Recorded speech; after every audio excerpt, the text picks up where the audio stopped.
It's time for Toker Talk Radio, the voice of the marijuana nation. What are you people?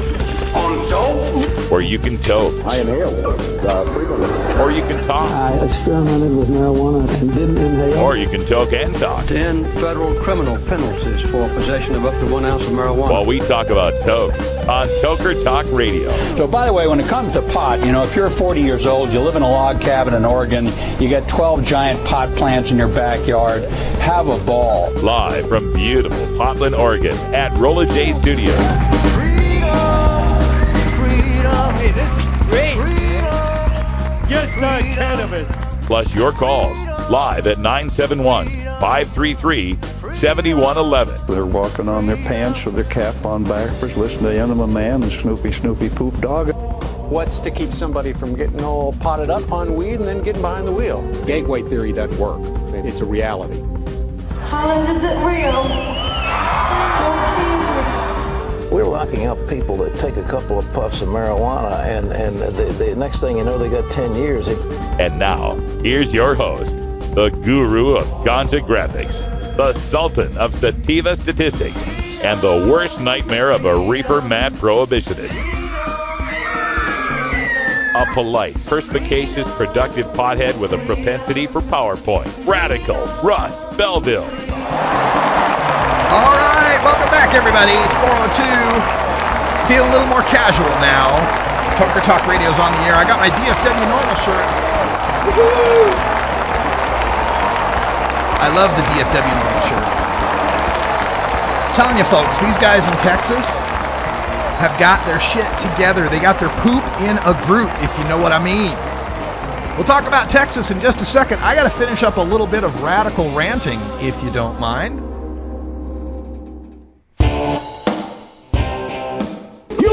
Handle the truth. Entirely legitimate topic for debate. You have offended my family. Hey, this is great, man. And you have offended a Shaolin temple. One major responsibility is to encourage people to use less drugs. I know nothing. I support a change in law. 10 federal criminal penalties for possession of up to 1 ounce of marijuana. We don't need no stinking budget. Homosexuality, immorality in general.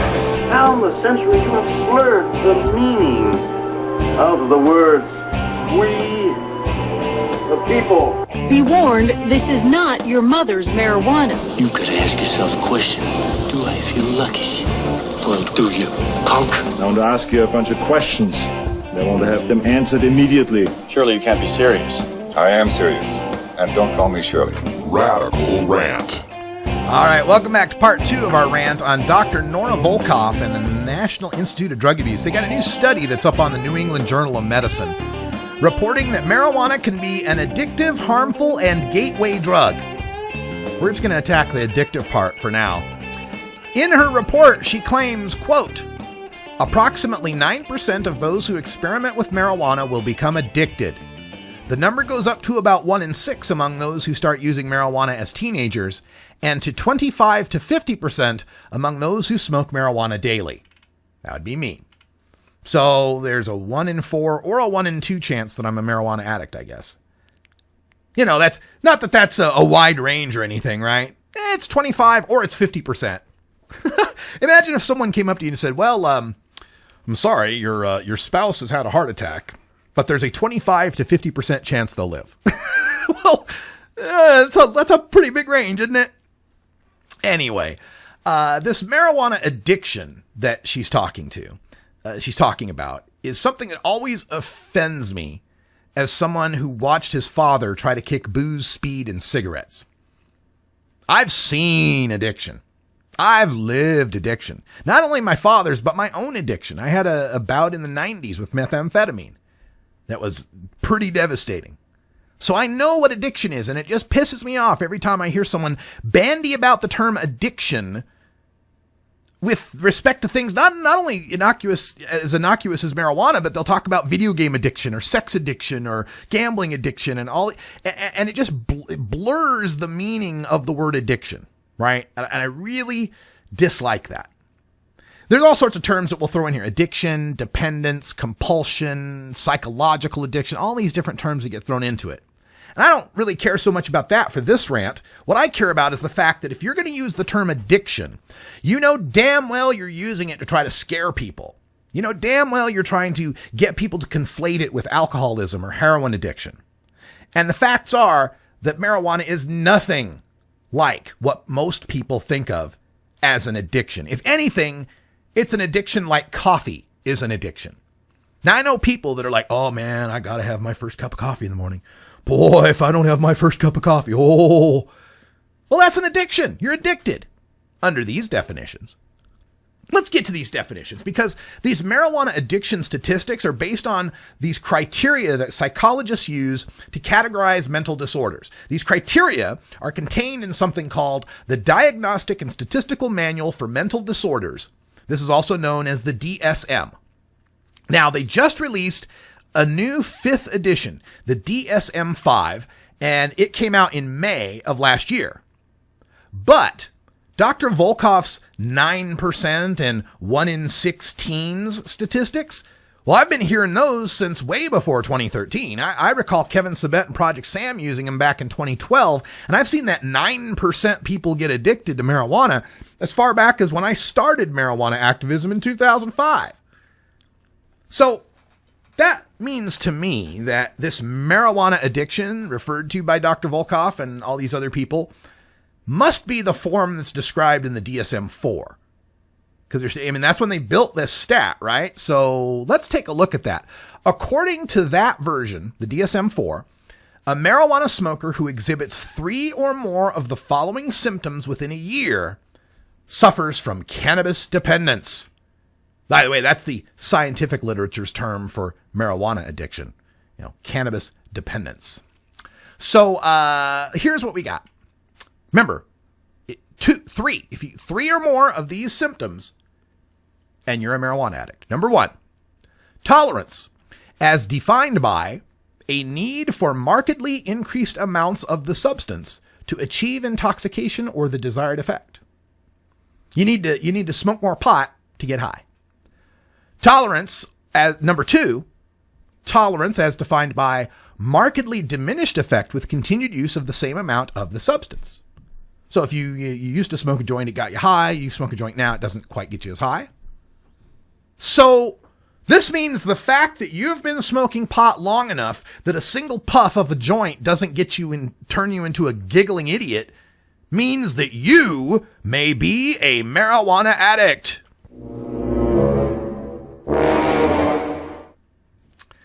Number 3 possible symptom, withdrawal, as manifested by the characteristic withdrawal syndrome for the substance. Okay, so if you suffer withdrawal, like if you're dry and you don't have any pot and you're suffering cannabis withdrawal, you might be a marijuana addict. Now, this cannabis withdrawal, I looked that up on the National Institute of Drug Abuse website. Dr. Volkoff's own NIDA website says that marijuana withdrawal is characterized by irritability, sleeplessness, decreased appetite, anxiety, and drug craving. End quote. Ooh, irritability. My gosh, that's awful. Now see, I recall that when my dad was kicking alcohol and speed, that his withdrawal was characterized by hallucinations, cold sweats, extreme pain, delirium tremens, vomiting, the possibility of death, and eventually a 30-day hospital detox. Ooh, irritability. So, if you run out of weed and it's making you grumpy, anxious, and unable to eat and sleep, you may be a marijuana addict. Of course, you could be using cannabis as medicine to deal with your anxiety, insomnia, and lack of appetite, and taking away your medicine has made you crave some marijuana, and that's another one of the symptoms. If you're craving marijuana, you may be a marijuana addict. Number 4, remember, you only need 3 of these. Number 4, withdrawal, as manifested by taking the same or a closely related substance to relieve or avoid withdrawal symptoms.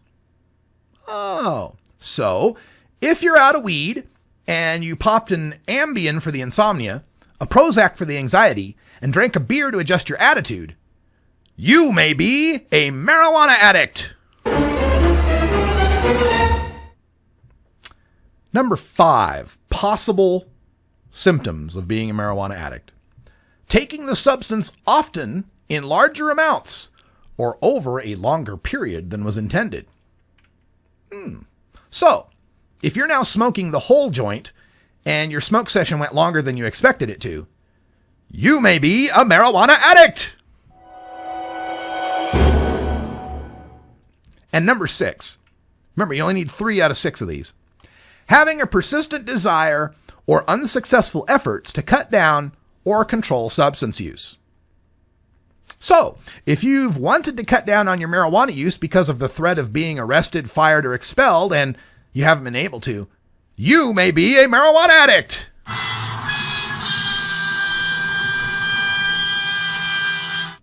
Now, it kind of makes me wonder, though, how many alcoholics would there be under this definition if they could be arrested, fired, or expelled for drinking a beer on the weekend? Now, in addition to these 6 criteria for marijuana or for cannabis dependence, or what Dr. Volkoff likes to call marijuana addiction, there is a related diagnosis that's somewhat useful to the psychologist called cannabis abuse. And if you're diagnosed as abusing cannabis, that could also be a symptom of being a marijuana addict. So, under the DSM-4, you need only one of the following 4 criteria to be a marijuana abuser. Number 1, recurrent substance use resulting in a failure to fulfill major role obligations at work, school, or home. Well, so if a piss test determines that you smoked weed last weekend, and that leads to your firing or expulsion, you may be a marijuana abuser.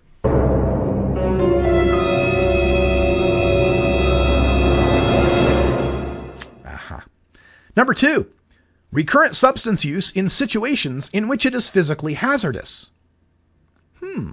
So, if a piss test after an auto accident shows you smoked weed within a day of driving your car, you may be a marijuana abuser. Number 3, recurrent substance-related legal problems. Recurring substance-related legal problems? So, if you're caught with marijuana and arrested for it, you may be a marijuana abuser. And number 4, continued substance use despite persistent or recurrent social or interpersonal problems caused or exacerbated by the effects of the substance. Oh, so if your spouse, your church, your bowling team, or anyone else objects to your marijuana use, and you don't stop, you may be a marijuana abuser. You know, it's just pathetic watching the prohibitionists clutching at these marijuana addiction straws to try to frighten the public into opposing marijuana legalization. Well, most of what they're counting as marijuana addiction consists of 2 things: the natural reaction of the endocannabinoid system to increasing doses of THC, and the legal reaction of cops and bosses who catch you with it. What we really have here is prohibition addiction, the desperate need to control the personal habits of others by force.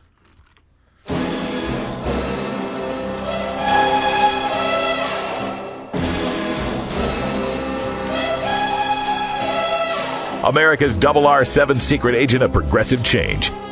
The name's Belville. Russ Belville. This is the Russ Belville Show. Goldfinger, he's the man with the Midas touch.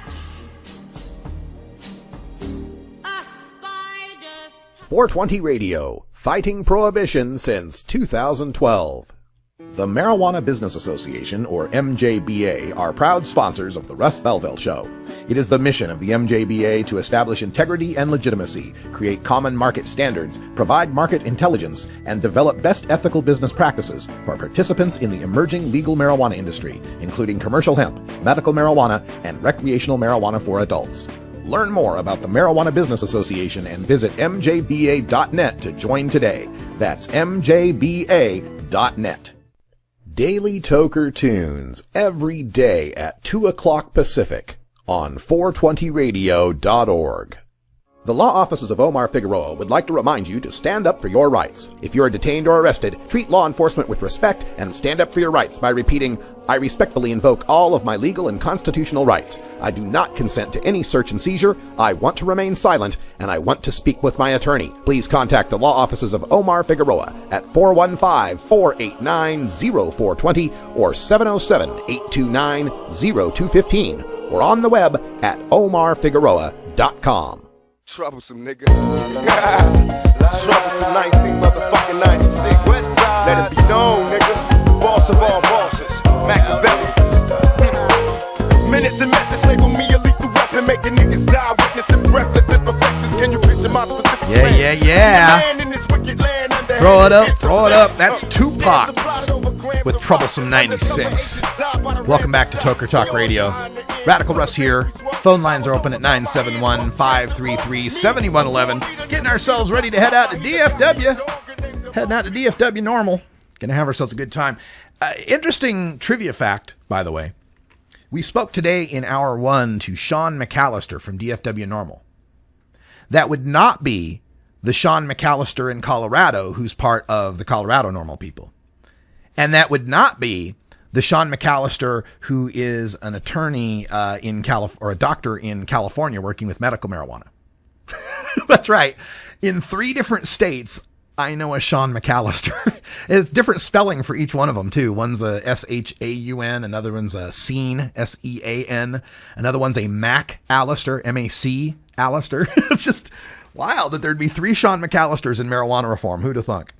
Anyway, back to our topic. You know, this report that came out of the New England Journal of Medicine is just another lame attempt by the National Institutes of Drug Abuse to scare people about marijuana. They're just basically, there's nothing new here in this report that's coming out. It's stuff that we've heard from them before, but they're trying to package it all as something new. And you're going to hear more and more of this the closer we get to election time in Oregon, Alaska, Arkansas, Florida, any of these places that may have a chance on voting on marijuana reform. This is their Waterloo, man. They were shocked as hell that we passed it in Washington and Colorado. And not only passed it, but by overwhelming 10-point margins, like 55 to 45, right? I'll bet that their thought was, none of them are going to pass, or if one of them passed, it would be a really close squeaker, right? I don't think they anticipated they'd have 2 legal states to have to deal with. So they're freaking out at National Institutes of Drug Abuse, at the DEA, at any of these agencies that are going to see a massive reduction in staffing and budget when they no longer have the excuse of roughing up mostly Latino and black kids for marijuana. Right? They're going to lose a lot of money, a lot of influence, a lot of budget, a lot of jobs. And that's what this is really about, them fighting for their livelihood. So this report that came out of the New England Journal of Medicine, the one part on it had that part about, marijuana is an addictive drug, which really didn't tell us any more than we already knew, that NIDA says marijuana addiction happens, or dependence happens to 9% of the people who try it. Just like coffee. 9% of the people who try caffeine develop a dependence to it. And that's what we're supposed to be so terrified about. Oh my God, 9% of the people could be addicted. They could be so addicted that if they don't get some, they might get grumpy. That's what we're supposed to be afraid of, right? But there's a couple of other aspects that they brought out in this report, and we'll get to those. But first, let's go to our phone lines at 971-533-7111, 509 area code. You're on the air. Diesel here, calling for the Cannabis Dependence Hotline. Oh, Cannabis Dependence Hotline. How can we help you? I've got a problem. I just keep finding myself smoking, and it's starting to negatively affect the people around me. The nauseous fumes are just, children are dropping dead. It's terrible. Children are dropping dead? My God, man. You've got to stop. We've got to think of the children. Won't you think of the children, man? So what do you think about this? I mean, you sound like a regular cannabis consumer. You ever had a situation where you felt it was addictive? Oh, I'm sorry. We're going to have to keep you on hold for a second because That's our official school bell telling us that it's 20 after. It's 4:20 here in the Pacific time zone. We got to smoke. So stay on the line. We'll be back with you. But we got to take a break. Be right back.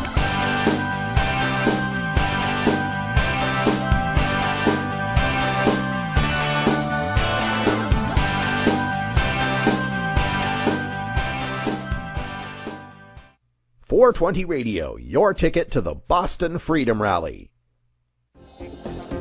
Adam Hand of Handmade Apparel produces quality custom designs for t-shirts, hats, and other apparel. Handmade Apparel is the official design shop for 420 Radio, among many clients who rely on Adam Hand for everything from short-run custom projects to full-run clothing lines. Visit handmadeapparel.biz to browse the selection of handmade gear or to get a personal quote for your own designs. Handmade Apparel, a proud supporter of 420.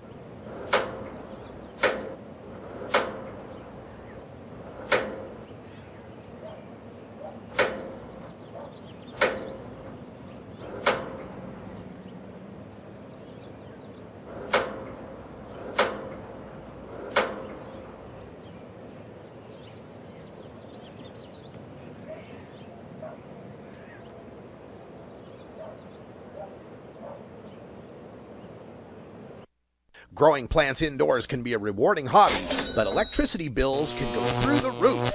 Then you have to cool down all those big hot lights. It can drive a grower insane.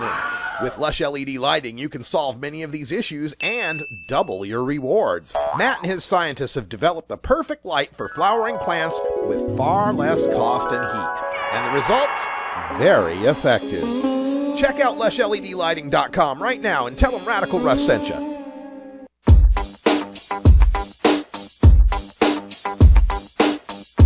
Everyone knows music and marijuana go together, so let's wind up our 20 after break with the Russ Belville Show's Daily Toker Tunes, the best in pod-safe 420 music from around the web. Today is Groovin' Thursday, featuring rap, hip-hop, soul, and funk music. Now, sit back and enjoy your Daily Toker Tune. All right, we're going to hold off just a little bit on playing the tune. We don't have Chuck Diesel with us today, but we do have a caller from the 509 area code who's got a terrible, terrible problem with marijuana addiction. We wanted to help him out. So 509, you're back. Well, you know, we've got another problem because I'm actually from the 509 and I'm Chuck Diesel, so it's quite a conundrum. I didn't recognize your voice, Chuck. Sorry about that, man. No problem. No problem. Oh, no, and I threw you off with the cannabis addiction therapy that I need. Yeah, I guess so, man. Well, you know, being Chuck Diesel, you're probably on that, you know, super sour diesel stuff, and you know how that'll be. Yep. New York City diesel, well, all that. It does actually, speaking of that, it does kind of segue into one of the only negative effects I've ever had from cannabis, and that's paranoia, and that's the title of this track from High Tech and Talib Kweli. I found that some of the super, super racy, high THC sativas have got me a little paranoid before, but that's probably the only thing I can name as far as negative effects. You know, I'm interested in, you know, surveying people in Washington and Colorado, and I guess we could survey, you know, patients as well, but like, I always wondered how much of the so-called paranoia from weed was the fact that, oh my God, I might get caught with weed, right? Somebody might know that I smell like pot and I might get arrested. It's like, let's find out how much paranoia there is when it's legal. I imagine there still is, but. Yeah, my brother always got a kick out of that because he'd be like, man, you're always paranoid. And I'm like, yeah, prohibition causes paranoia. It has nothing to do with what I'm doing. Yeah, Normal had a great poster that said, you know, marijuana smokers busted every 37 seconds, and you wonder why we're paranoid. Yeah, I've seen that. I love that. Yeah, although I always felt bad for the marijuana smoker who was getting busted every 37 seconds. Dude, learn how to hide. Hey, let's get to some music here. You said this was Talib Kweli on this? Yeah, Talib Kweli and High Tech, it's their Reflection Eternal is kind of the name they go under when they're together. And that's actually, Talib Kweli has always been, you know, famous in the somewhat underground. He's kind of the top of the underground, AKA right in the middle of the mainstream. But, his work with High Tech and Reflection Eternal is kind of my favorite work from him. So it's one of my favorite tracks. All right. Well, let's get into it. It's the group, the duo is called Reflection Eternal. It's Paranoid featuring Bun B. This will be in our music library, and we'll have it posted if you want to listen to it on demand in our daily Toker tunes, which you can find at 420radio.org. You do have to be a VIP member to be able to access those daily Toker tune replays. And Chuck Diesel, thank you so much for calling in. No problem. Talk to you later. All right, let's groove. Yeah, because I'm paranoid. Because I'm paranoid. Because I'm paranoid. Hey. Yeah, no boundaries, no borders. We crossing many waters. Them haters can't ignore us. The government record us. They used to take our sons and think it's fun to rape our daughters. No, our healthcare system pitiful. That's how hospitals profitable. They try to put the drugs inside of you. A lot of you say that you gon' die 2 months, so I pay. That's not logical. See the bullshit that they try to pull? Whoa, they tapping laptops like a bad plot out of bad movie. Obama say it ain't so. In a perfect world, coalition of the willing is really coalition of the rainbow. Who the enemy? Who the friend in need? How do you choose your target? Who you ain't for? What you ain't for? Damn. Still running with the race, but I'm running at a pace so fast, just the last, gotta let it go. Wondering if my concentration on the race misplaced. On your marks, there, ready, go. Evolutionary flow, every luminary glow when they show with the revolutionary no. Oh, blah. Shot to make you famous. We're in your face with bangers. About to face some danger. I just misplaced my anger. The violence entertainers, rappers took the place of singers. Mama said, don't talk to strangers. Don't talk to strangers. Gotta let the people know from the get-go. Bum B is a product of the ghetto. Good or bad, man, I just can't let go. No, I ain't a rich man, but I'm still set though. And I'm still on the grind trying to get dough. Why the government wanna keep me a dead foe? They wanna keep me a dead foe. Look at AIG and the bailout. Stepping on the fish just so you can help the whale out. Got his ass on the shit, I say tail out. Needs another job like a paper or a meal route. Bring a fresh vest in, take the stale out. Make it rain DC and I'ma pull a pail out. Man, I'ma pull a pail out. You know what I'm saying? Cause I'm stuck in the mud like a tractor. I ain't got a lie, plus I'm not a good actor. Bullshit laws that they enact. Keep us locked out the big game in the back, bro. I got sacked, now I gotta get a sack to make ends meet, cause the money is a factor. Oh yeah, the money is a factor. Damn, now I'm back on the block for the hustle. Used to be hot, now your boy just cold. Gotta build my bread up in my muscle. Haters talk down, sometimes it's a tussle. But the smoke gon' clear and the dust will settle. Now it's like Def Jam with no Russell. Like Def Jam with no Russell. We gon' be alright though. Shots to make you famous. We're in your face with bangers. About to face some danger. I just misplaced my anger. The violence entertainers, rappers took the place of singers. Mama said, don't talk to strangers. Don't talk to strangers.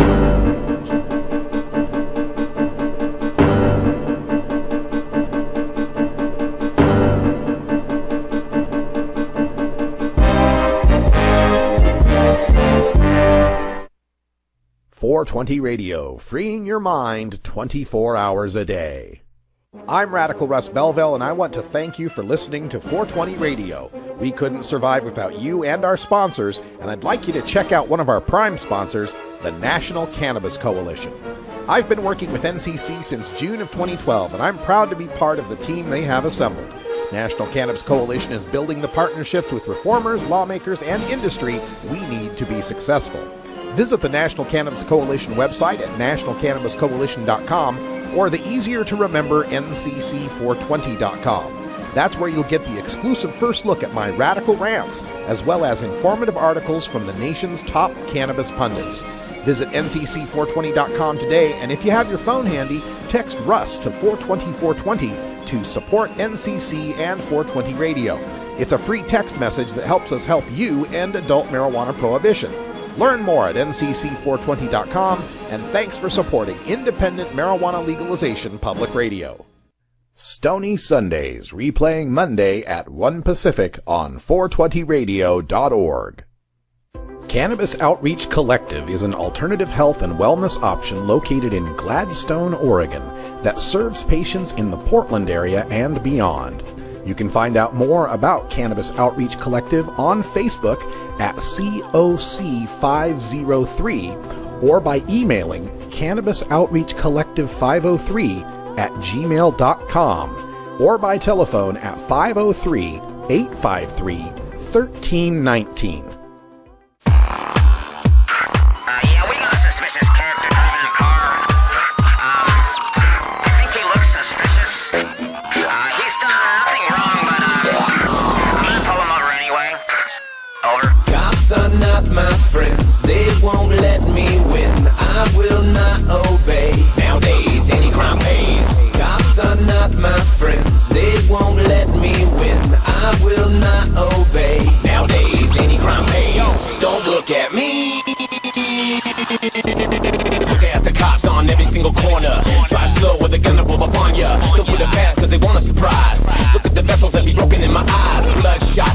a transfusion.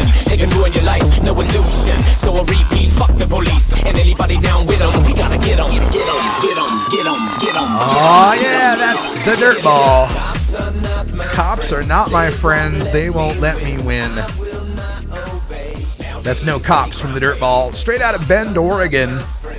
The Crick County Killer himself, part of the Cottonmouth Kings. But you should check out his solo stuff, man. It's really, really good stuff. All right, you may have noticed me moving around and trying to adjust things here in the studio, and that's because we have a guest in the studio. Please welcome everyone, Anthony Johnson from New Approach Oregon, National Cannabis or Oregon Cannabis Industries Association, and probably 3 other things I haven't remembered. One other thing that I forgot is to plug in your microphone. So let me do that. That'll make things a lot better. I've been doing recording on that mic, so I had to switch things. Now we got you. How you doing? Hey, doing good. Thanks for having me, Russ. Glad to have you here. So all sorts of things going on. I know New Approach Oregon is gathering signatures. We've got till when? July 3rd. I think we're on 28 days to go. So it's definitely crunch time. So everybody needs to go to newapproachoregon.com. You can sign a e-signature sheet, print it off, and send it in. And you can also, if you can, add your voice to as a supporter. Even send in a little headshot and a statement and get yourself on the website and join over 1,000 Oregonians that have joined the website, adding their voice to the cause. And of course, we can always use donations if you're able to help us secure ballot title status. Do you have any signature counts at this point? Any estimates? Yeah, so we are well over 60,000 signatures. Excellent. Bulk collected. We need 87,213. And we just got up to full strength with 100 signature gatherers across the state a couple weeks ago. And we are on pace to make the ballot. So we are confident we're going to make it. That's beautiful. Now, of course, you're able to do this because you've gotten some donations with commas in them. Can you tell us about that? For sure. You know, we have a collection of civil liberty minded really millionaires and billionaires that are looking to help out Oregon and have helped out Oregon, as well as the Drug Policy Alliance through their PAC, the Drug Policy Action. And so they are really helping push us towards the finish line. But they want, and we want, more and more Oregonians to also contribute to the cause. And we want to have a well-funded campaign to ensure victory in November to regulate, legalize, and tax marijuana like beer and wine. And so we have a goal of raising $1 million from Oregonians, and that'll be double matched by our national funders. We have a $3 million campaign that will really assure victory come November. And so everybody spread the word to go to newapproachoregon.com. Absolutely. Now we're getting some questions in our chat room, and I'm just going to rephrase it. If someone's from out of state, how can they help you? You can help by donating money, spreading the word. If you know Oregonians who may be on the fence, give them a call, email, text. Also, you can really join our kind of like online fact-checking team. So if you see, Kevin Sabet rear his head, or, Project Sam, or, people fear-mongering, add your voice to the blogs on the Oregon, like the Oregonian comment section, and really add to our growing list of supporters across the country. Yeah, absolutely. And I haven't seen much in the way of opposition. Do you think they're just keeping the powder dry until you make the ballot, or do you think that they kind of read the handwriting on the wall? We'll find out. I expect we will have some opposition, but we'll see exactly how well funded and well organized they will be. We do know we will be more organized, better funded, and more motivated, but we'll see who comes out of the woodworks. Not to mention better looking. Hey, now for folks that are listening here, you may not know exactly what's going on with New Approach Oregon. The thumbnail sketch of this is 8 ounces and 4 plants, if I'm not mistaken. 8 ounces, 4 plants per household, and any Oregonian can get a license to be a commercial producer, processor, or retailer. You can be vertically integrated to be all cut out the middle person, and it really sets up an industry base in Oregon where the cannabis industry in Oregon can very much be like the microbrewery industry or the wine industry, and we can really have some, thriving, micro growers and micro retailers here in Oregon. Yeah, and I think that's the thing that is so appealing to me on this is $1,000 commercial license, and you can be any part of the business or all parts of the business, right? You could be a grower, or you could be a grower, processor, retailer. For sure. We really wrote the measure in a way to give the industry flexibility to have taxation at $1.25 per gram at the first point of sale that is large enough to generate millions of dollars of revenue for the state, but at the same time not so large so that the regulated market can't compete with the underground market. And it's really structured in a way for the growers who have been growing great medicine in the medical program for Oregonians to really get compensated for their labor and their good work, and to start a new industry that'll create thousands of jobs and generate millions of dollars of revenue. Yeah, like Colorado's done 12.6 million already, so yeah, Colorado is is really done a lot of good, I think, for the movement nationwide, and I think we have taken a lot of the good things from Colorado, and I think we'll have a thriving industry a lot like theirs. We got a question from the chat room. Pookie'd like to know, how would this affect the medical program? Yeah, we explicitly state a couple of times in the measure that this does not impact the medical program, and that the medical program is under the jurisdiction of the Oregon Health Authority. So this does not touch the medical program at all. So if you're a medical patient or medical grower and you want to keep that system, keep your card so you can grow you need more plants, you need more medicine, that's totally fine under our measure. So we currently have dispensaries that are getting licensed and regulated through that House Bill 3460. And when this passes, we'll have commercial licensees at $1,000 a head. So is there a difference then in how people would be a dispensary under medical versus being a pot shop under legal? So under the measure as written, we'll see how everything plays out. But as written, the Oregon Health Authority will register the dispensaries for the medical program, and they pay a $4,000 license, but they don't pay any tax on that marijuana. Where a dispensary under our legalization model will pay $1,250. But if you're a grower, processor, and retailer, you get $1,250 per license. Each license. And $250 of that is non-refundable. So if you don't get a license for whatever reason, you get $1,000 back, and it's taxed at $1.25. So like Colorado, you'll have the untaxed sales in the medical system, but then the taxed sales through recreational. How would this impact growing and production to supply the dispensaries? Because if I think that's kind of hazy right now under 3460. So, I mean, we'd have these commercial licenses to distribute to the pot shops, but how's that going to work out? So, with our model, if you want to supply the adult use facilities under the legalization model, you have to get a commercial license and track it and pay your taxes when you sell it to the processor or to the retailer. Or if you're vertically integrated all the way through to retailer, once you sell it to the customer, you would pay the tax. If you want to maintain the medical provision and stick with the medical dispensaries, then you just stick with the model that they have now, where you supply the medical marijuana facilities with your patient's permission, and you're reimbursed for the normal and customary costs of doing business. Right. Okay. So that's right. The grower on the medical side has to be a registered medical grower, and the patient has to give the permission for him to grow and supply the dispensaries. So that's already kind of covered. Correct. Okay. I just wasn't sure if now growers would have to get a commercial license to supply dispensaries. This sounds as if they're two separate, walled off institutions. Two separate tracks. Medical stays medical and untaxed, and then there'll be a tax for adult use. Okay, and this adult use tax, you said $1.25 a gram? $1.25 per gram. That's it? No wholesale taxes? No. $1.25 per gram. And not a sales tax, because of Oregonians, oh God.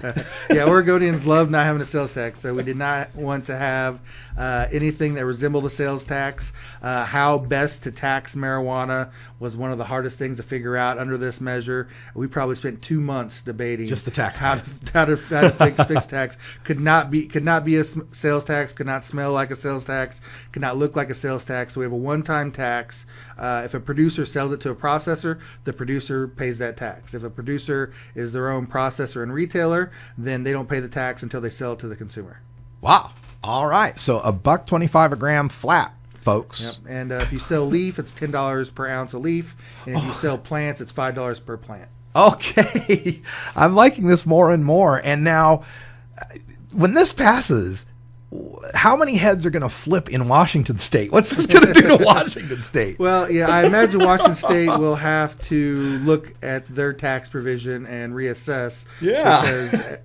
Because they, I think they'll see that our model works more efficiently and is better for a burgeoning industry. Here's what I see. I see a whole bunch of people investing in pot shops in Clark County. Right across the river from Portland, who will do wonderful business starting in July, and then another year down the road, all of a sudden their business dries up and goes across the river here to Portland. Well, we do think that we've looked at what's gone on in Washington, Colorado, and I think regardless of what you think of either of those measures, we can thank them for the monumental sea change politically they brought us. But also we've had a chance to look at the things they've done right and the things that they could have improved upon. Mm-hmm. And we think if allowing vertical integration and keeping a moderate tax level is a better way to go for our state. Oregon is going to be paradise, my man. This is going to be wonderful. We're sitting here with Anthony Johnson, the campaign director, chief petitioner of the New Approach Oregon Initiative 53. Initiative 53 here in Oregon. We'll be voting on it by mail come this November to make Oregon the best legalized state in the nation. We're going to take a short break, but we'll stick here with Anthony Johnson to talk about an event that's coming up and more. I'm sure you have so many titles. We could probably cover 6 segments, but stick around. We'll be right back, folks.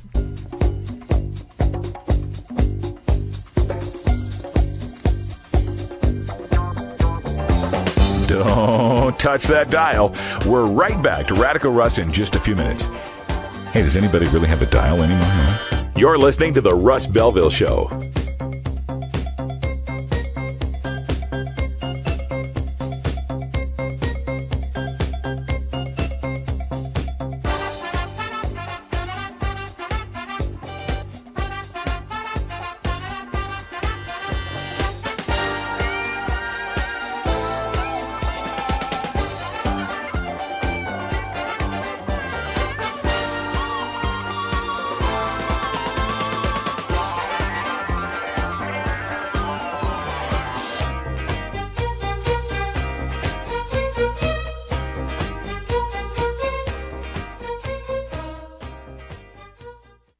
.420 Radio, your ticket to Seattle Hemp Fest. Tokers, there's no good reason to get your dog stoned. While it might not harm them physically, imagine being a dog who already begs for treats all day, and then imagine that dog having the munchies. Not cool. Hey man, I just gotta say, the beat is by my side.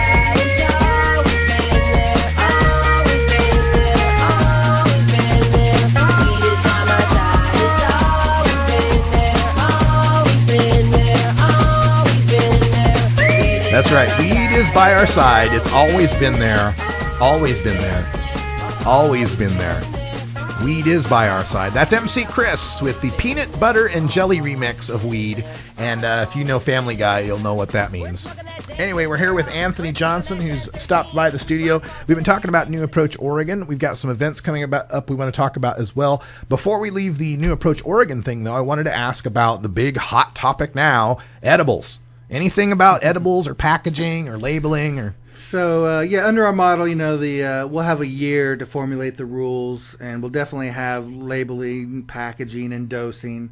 And really, it's going to come down to both responsible business practice and responsible use. And I think it's something that, as an industry, we're definitely going to want to take it seriously and have good labeling dosing, and I think we're going to want to be pretty conservative in how things are labeled, because you're going to have when somebody's a patient who uses every day, their tolerance is going to be one level, but if you have somebody who's not as experienced, maybe they're a writer for the New York Times, perhaps hypothetically, they may have a bad trip for 6 to 8 hours. And I think those are things that we should definitely take into consideration. But I think proper labeling and dosing is the way to go. And at least with marijuana and the kind of like overdose you can have on marijuana, at least it's non-lethal. And you just have to wait it out, know, and so it's, it's still safer than, somebody who's chugging, a bunch of Jim Beam or anything like that on Friday or Saturday night. But I think that it's something that we should, take serious consideration, that we do need to just have good labeling and have proper dosing so that, we avoid bad side effects like that. When I had remarked on this earlier this week about, in some places, in the older, it's not anymore, but Ohio, we were talking to Larry about Ohio, and he said, back in the day, when you were 18, you get a 3-2 beer, but you had to be 21 before you could get, the harder stuff. And then there's also demarcations of places where there's beer gardens, but you can't have liquor, right? I mean, maybe with medibles, it's over 20 milligrams should be maybe on the medical side, and under should be on the rec side. I mean, would you support any ideas like that? Anything that has, safety in mind, I would definitely support, and proper usage. And if you buy a lighter dose, you can always use more to work your way up to it. So there's no harm in starting with a lower dose and making sure you don't have a bad reaction, especially if you are a novice user and not an everyday user or a patient. There was a proposal in Colorado to use the marking system they use for ski trails. Like the circle, the square, the black diamond, double black diamond, right? And the ski industry freaked. They're like, no, you're not going to do that, right? Yeah, it's similar to alcohol with a different proof or alcohol. So, I think proper warning and labeling, and then it's ultimately upon the consumer to have responsible use as well. And we definitely want to, ensure we have proper packaging and we don't market to children. And I think as much as people that are within the cannabis community, how we're aware of the fact that there's no lethal overdoses and you just got to sleep it off. Maybe not everybody's quite as aware of that and don't know what's going on. You had the police officer a few years ago called 911 because he thought he was dying from brownies, right? Man. So, we want to avoid things like that. And I think a part of it is in Washington, Colorado, and then Oregon, possibly Alaska. These early states, I think a lot of times we have to not only do what's best for the industry, what's best for the consumer, but also what's best for the movement, because we don't want to have any serious backlash that's going to set legalization back. We have so much great momentum moving us forward that compromising or agreeing to proper labeling and dosing, I think it's a small price to pay to finally end cannabis prohibition across this country. Yeah, and that's where I stand on advertising. So what I've seen so far that's come out of Colorado and Washington is agreement to advertising restrictions more restrictive than pornography.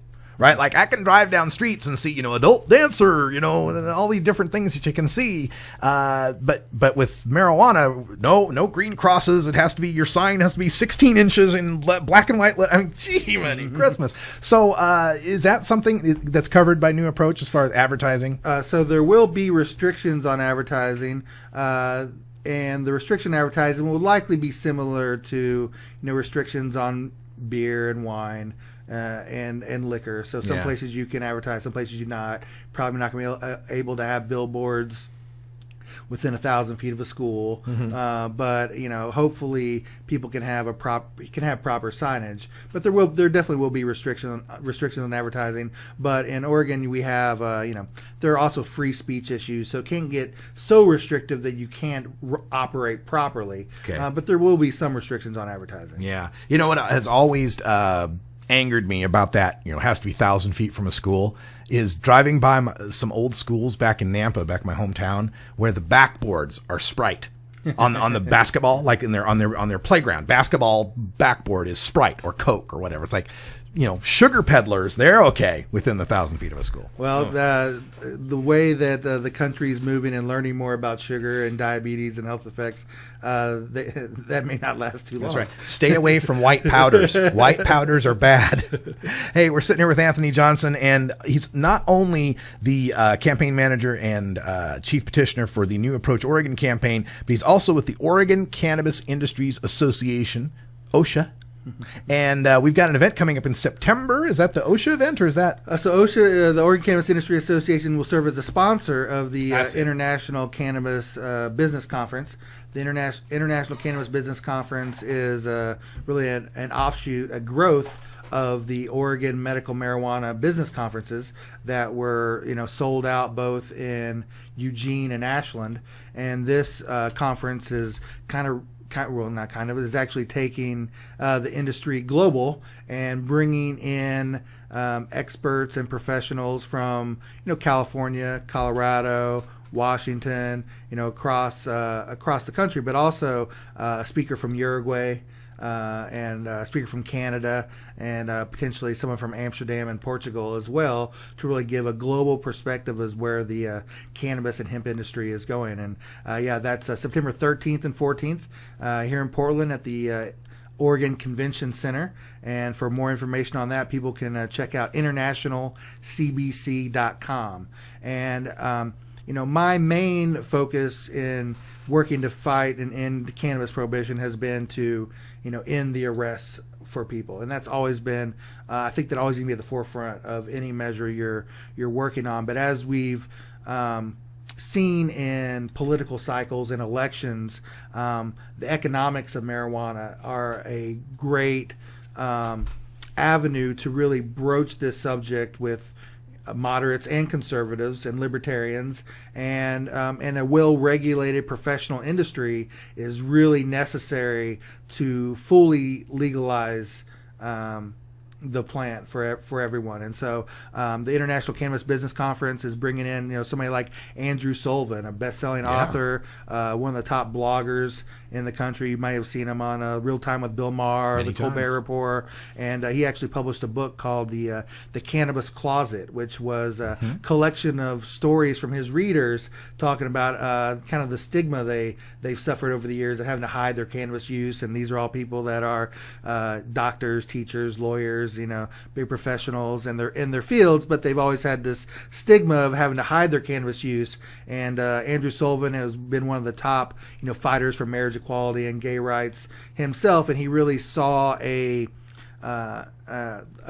kind of how the marijuana movement and the fight for cannabis rights very much mimicked the gay rights movement. Yeah. And how basically we've had to be in the cannabis closet all these years. And so he has a great insight into his readership, I think medical use himself, as well as the fact that he's had to trailblaze a new media form, this blog that he has, where he stepped away from corporate sponsorship to a blog that's just subscribers who believe in him, care what he has to say, and I'm a subscriber to his blog, The Dish, and he's able to make a living giving health care for several employees and really forge a new path. And he had to take a big risk to do that. Yeah. And I think that in many ways he has a lot of good advice for the cannabis industry, because in many ways we have to take risk. Anybody in the industry, no matter what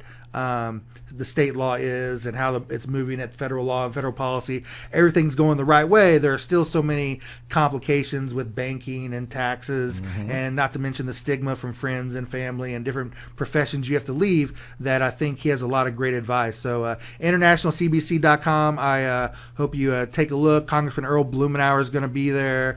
Senator Floyd Przansky, Representative Peter Buckley is going to be there. We're bringing in Robert Jacob, who's the mayor of Sebastopol, California, who happens to be a dispensary owner as well himself. Brian Vicente from Colorado. And so it's going to be a great event for people. I'm really looking forward to that. That's in September. I'll be there as well. I'm not exactly sure what I'm doing yet, but I was told I was going to be there. You're going to be presenting on Oregon. That's right. We have a panel about how the Wild West is now getting regulated, and you're covering Oregon. I'll be moderating that panel, and you'll be on a panel with somebody from California, Colorado, Washington, and yourself. Fantastic. Looking forward to that. That's coming up in September, and we'll have it on the calendar for you.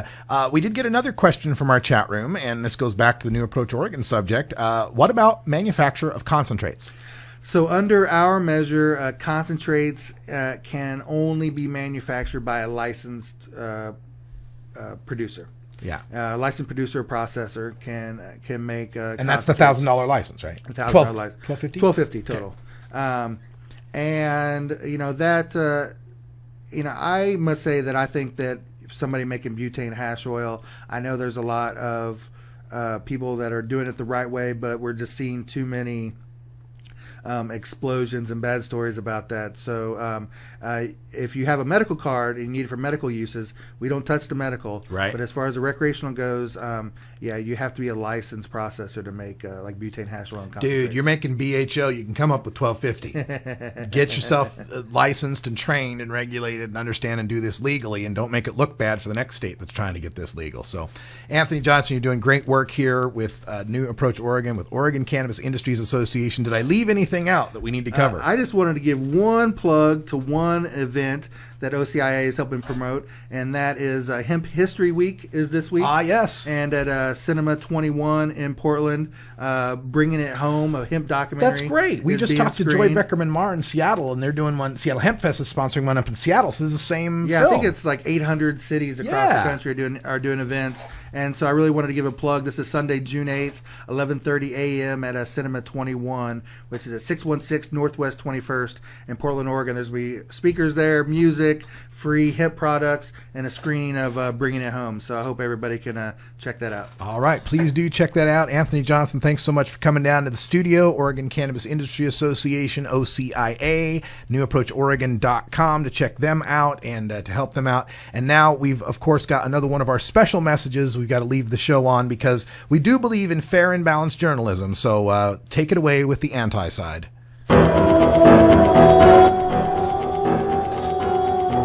In the interest of fair and balanced journalism, the Russ Belville Show presents the anti-drug public service announcement of the day.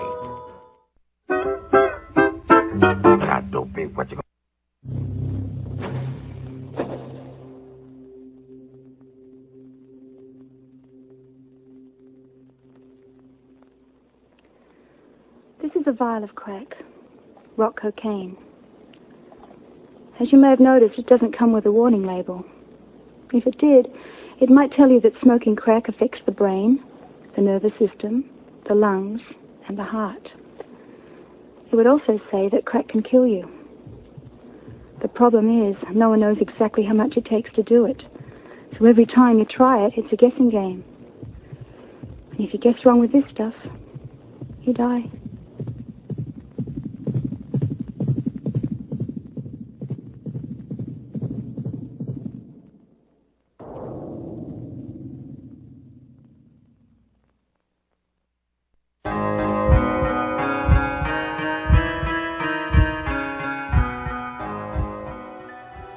This has been the anti-drug public service announcement of the day. To cure this sort of reefer madness, listen to the Russ Belville Show every week. All right, well, that's all the time we got. I love how Australians say crack. Do we do the crack? And that's got to be the best performance of an actor or actress in the use of a fake vial. Well, since Colin Powell, really. That's all the time we got. Thanks for joining us. Coming up next, we have got Big Daddy Fink's Funky Roller Rink. That's episode 16, Working Man's Funk. Your last chance to catch that episode. Next episode, 8 p.m. tonight. Brand new Big Daddy Fink. It's fresh. It's hot. It's still uploading to my machine. For everyone here at 420radio.org, for Priscilla Seiben, Anthony Johnson, I'm Radical Russ. Thanks for being here. We'll see you next week. No new show tomorrow because I'm flying to Dallas. We'll bring you coverage of DFW NormalCon next week. And until next time, take care of each other, tokers.